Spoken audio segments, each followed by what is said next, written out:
meu nome é Daniele Rego, eu sou professora de inglês no Colégio Técnico de Floriano, vinculado à Universidade Federal do Piauí. Atualmente eu curso doutorado em estudos linguísticos na Universidade Federal do Paraná, sob a orientação da professora Adriana Brahim, com quem eu compartilho a autoria dessa apresentação. Vou aqui compartilhar os slides com vocês e dizer que a nossa proposta é trazer reflexões, mudança de postura, de paradigma, a respeito desse cenário plurilingüe que nós temos, mundialmente falando, em países como o Brasil, o Paraguai, em toda a América Latina, né? E muitas vezes não percebemos porque somos construídos e levados a pensar e propagar essa ideia de línguas homogêneas ou o monolinguismo nas práticas pedagógicas. Então, dando sequência aos slides, a gente tem aqui um mapa mundi bem superficial, né? Através dessa imagem, a gente pode pensar que na Espanha se fala espanhol, na França, francês, na Itália, italiano, aqui no Brasil, português, simples assim. Mas quando a gente amplia nossa lente, o plurilinguismo fica mais real. Então, a gente tem aqui um número dando conta de 52% da população a partir de 5 anos de idade fala outra língua além do inglês em casa. Isso aqui está falando de Nova York especificamente. Nos Estados Unidos, esse azul, nós temos 20% de uma população de a partir de 5 anos de idade falando outra língua em casa além do inglês. Do lado direito do mapa, nós temos aí no ícone laranja, 25% da população do Reino Unido é bilíngue, sem considerar que só em Londres mais de 300 línguas são faladas. E aí a gente tem aí esse em azul, 28% dos europeus trilíngues. Então, que monolinguismo é esse? Mas pelo menos aqui no Brasil não tem isso, né? Será? Será que somos monolíngues aqui no Brasil porque nós falamos o português? Olha só o que a gente tem no Brasil. Nós temos o português, nossa língua, primeira língua oficial, mas o português não vem homogêneo, ele tem todas aquelas variações que dizem respeito à raça, região, religião, faixa etária, né? A gente sabe que nós temos valores de grupos sociais diferentes, a maneira como um adolescente se expressa é diferente de uma peça de um advogado, que é diferente de um texto literário. Então, nós, como educadores, podemos até já estar cientes disso, mas será que a gente leva isso em consideração em nossas práticas profissionais ou a gente deixa essa informação apenas em uma caixinha isolada? Além do português, nós temos 2 línguas de sinais, e não apenas Libras, uma língua de sinal indígena. Nós temos 218 línguas vivas, considerando as indígenas e não indígenas. E por não indígenas, entenda de vários imigrantes que vivem por aqui e que falam diversas línguas. Então, é importante pontuar que o plurilinguismo ele não é uma qualidade de um indivíduo capaz de falar diversos idiomas, digamos, um poliglota, né? É mais definido como um conjunto de repertórios linguísticos de línguas autônomas.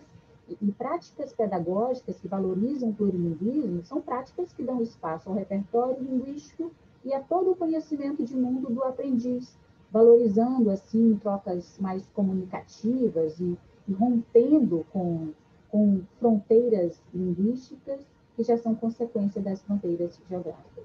Então, a problematização aqui gira em torno disso, do nosso discurso como professor, perpetuando uma prática que beneficia apenas uma língua e uma cultura específica. E aí, da consciência plurilingüe, a gente pode avançar para uma competência plurilingüe. O que seria a competência plurilingüe, segundo o Conselho da Europa? A competência plurilingüe e pluricultural refere-se à habilidade de usar línguas para propósitos de comunicação e tomar parte em interação intercultural, onde uma pessoa, vista como um agente social, tem proficiência de níveis variados em diversas línguas e experiência de diversas culturas.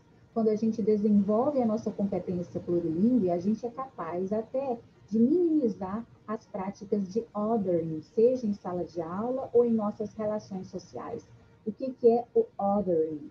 O othering, na seara das línguas, está relacionado a fazer o interlocutor se sentir o outro, promover um certo distanciamento e isso dificulta a inclusão ou integração do aluno, né? Então, é muito comum em sala de aula um aluno questionar o sotaque do outro, o comportamento do outro, o alimento que o outro consome, né? Principalmente com crianças, porque elas não têm muita consciência das barreiras que a sociedade criou para separar os povos. Elas fazem isso de maneira geral, de uma forma inconsciente, sem querer ofender, né? Esse multilingual turn, como a Ofélia Garcia chama, é um termo usado para criticar ideologias monolíngues que têm origem nos estados-nação, que durante muito tempo dominaram as pesquisas em linguística aplicada.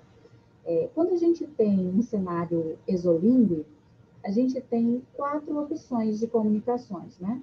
Ou a gente vai tentar se comunicar com o outro sem saber o idioma do outro, sem o outro saber o nosso, e vai haver uma falha, um mal entendido, que às vezes é minimizado com o intérprete, ou um falante usa a língua do outro, por exemplo, eu sou brasileira, eu vou falar inglês com você, que é americano, então eu uso a sua língua, e nesse caso aí a gente não tem equidade, né? Tem uma relação de poder, ainda teve investimento, eu tive que estudar, pagar curso e tudo mais para conseguir me comunicar com você. Há uma terceira possibilidade é quando ambos usam uma terceira língua, então vamos supor, eu sou brasileira, não falo inglês, esse americano não fala português, e a gente escolhe, então, uma terceira língua para se comunicar. Nós dois falamos italiano, então a gente vai resolver se comunicar em italiano.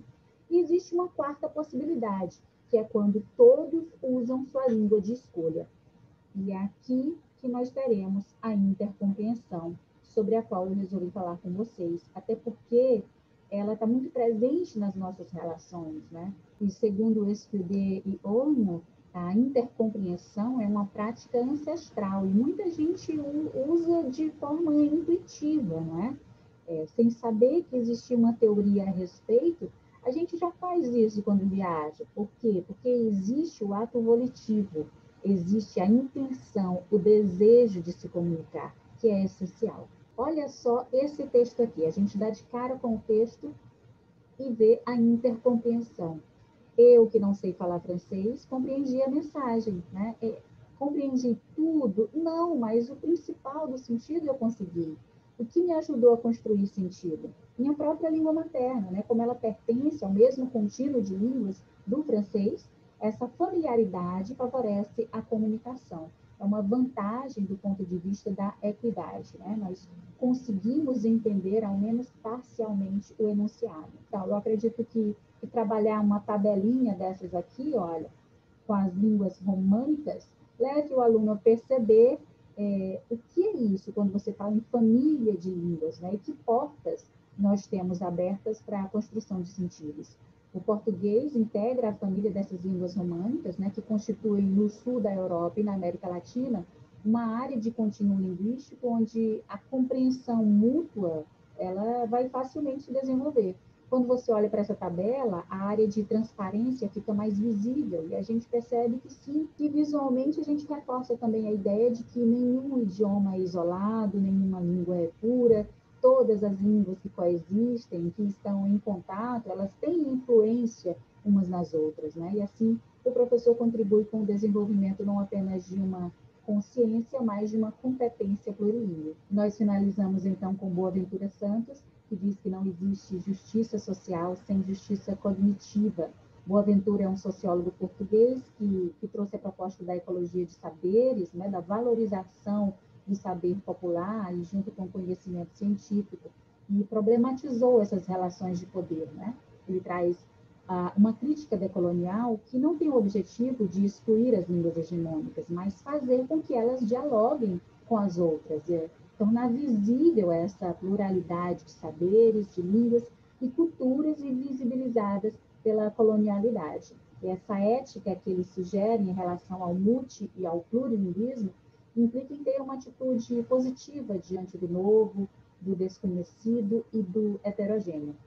Então, assim a gente finaliza. Com essa exposição, eu e a Adriana esperamos ter contribuído no sentido de fomentar um maior nível de criticidade de nossa parte, enquanto educadores, sempre lembrando que a língua é um fenômeno que não se dissocia do social.